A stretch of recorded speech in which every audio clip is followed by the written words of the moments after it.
Okay, so we have x1, x2, x3 are a random sample of 3 observations from a binomial distribution with parameters n equals 25 and p equals 0.15.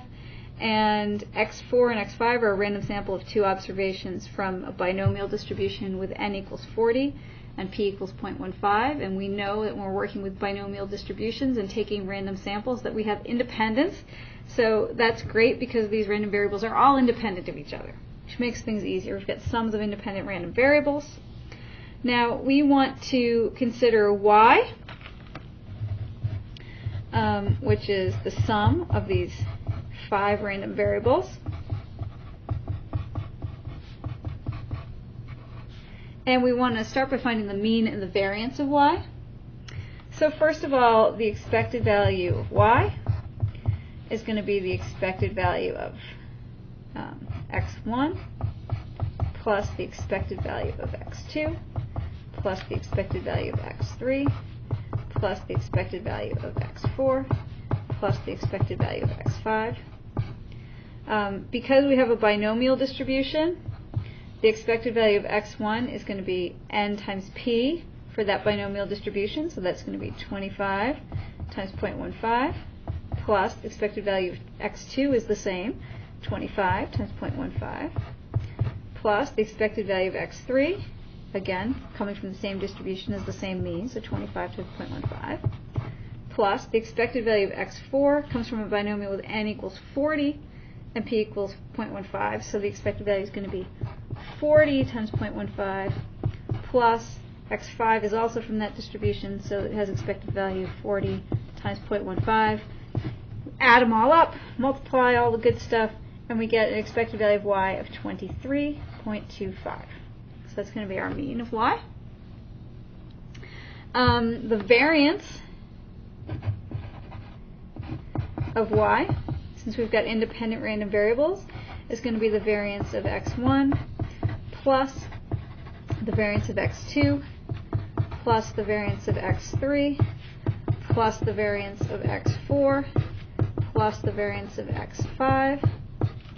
If you remember, the variance of a binomial random variable is n times p times q, so we'd have 25 times 0.15 times 1 minus 0.15 is 0.85 plus 25 times 0.15 times 0.85 plus, this one has the same variance, so 25 times 0.15 times 0.85 plus x4 has a different variance because our n is different, so that's going to be 40 times 0.15 times 0.85 plus, again, x5 has that same variance as x4 did, so that's going to be 40 times 0.15 times 0.85. Altogether, our variance is going to come out to 19.7625. So there's our mean and variance of y. B asks us what the moment generating function is of y.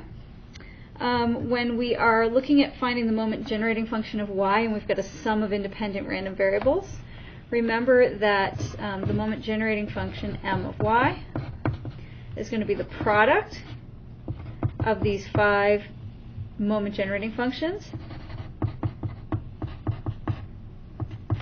So since these 3 have identical distributions, and the moment generating function for the binomial is going to look like 1 minus our p times t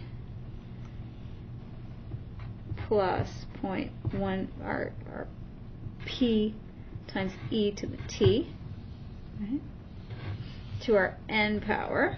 So that's what we have for sort of each of these variables, and since we have 3 of those, we're going to cube it. And then we have our moment generating function for one of these binomials, x4 and x5. It's going to be, again, 1 minus our p t plus p times e raised to the t power. That whole thing to our sample size, so that's 40. And we're going to be squaring that because we've got 2 random variables there. And if we do a bunch of algebraic manipulation, what we will find is that that comes out to be 1 minus 0.15t plus 0.15 e to the t power raised to the 155 power.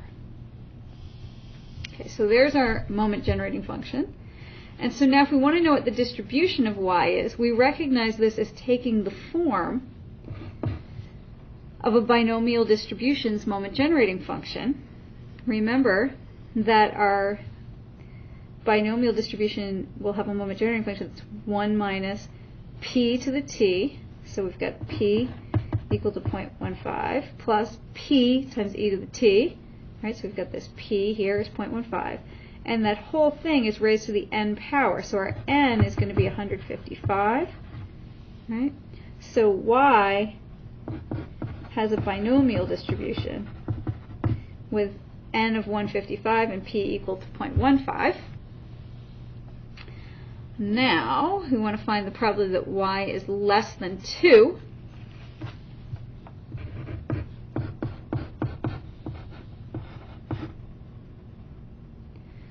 We know that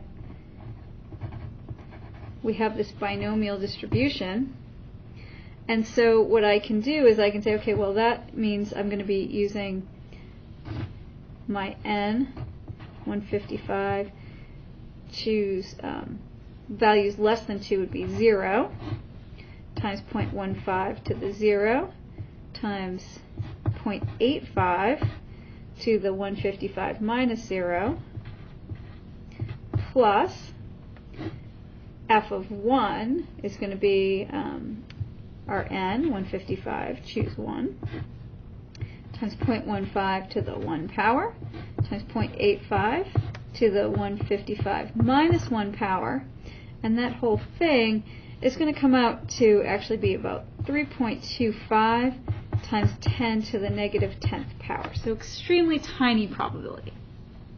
There's part D.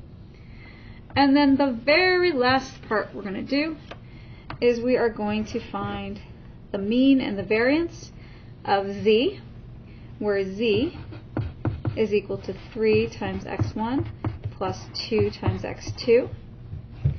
Now remember, the expected value of 3x1 plus 2x2, so long as x and y are independent, is 3 times the expected value of x1 plus 2 times the expected value of x2. So that is 3 times my n times p for my x1. So let's see, times 25 times 0.15 plus 2 times my expected value for the x. Is that x2? I think this is x4. Let's see. x4. So that's n of 40 times 0.15. So my expected value comes out to be 7.25.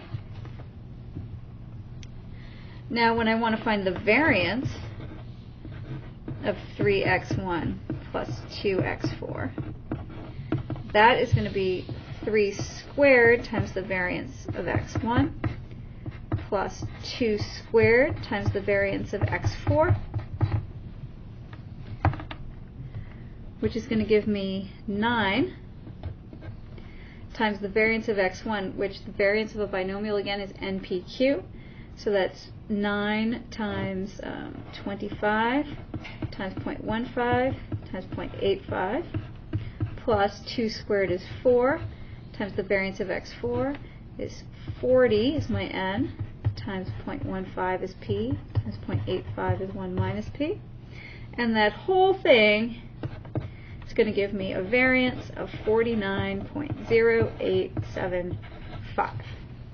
And there we have it, our very last review question. If you have any questions, don't hesitate to ask. Thank you very much.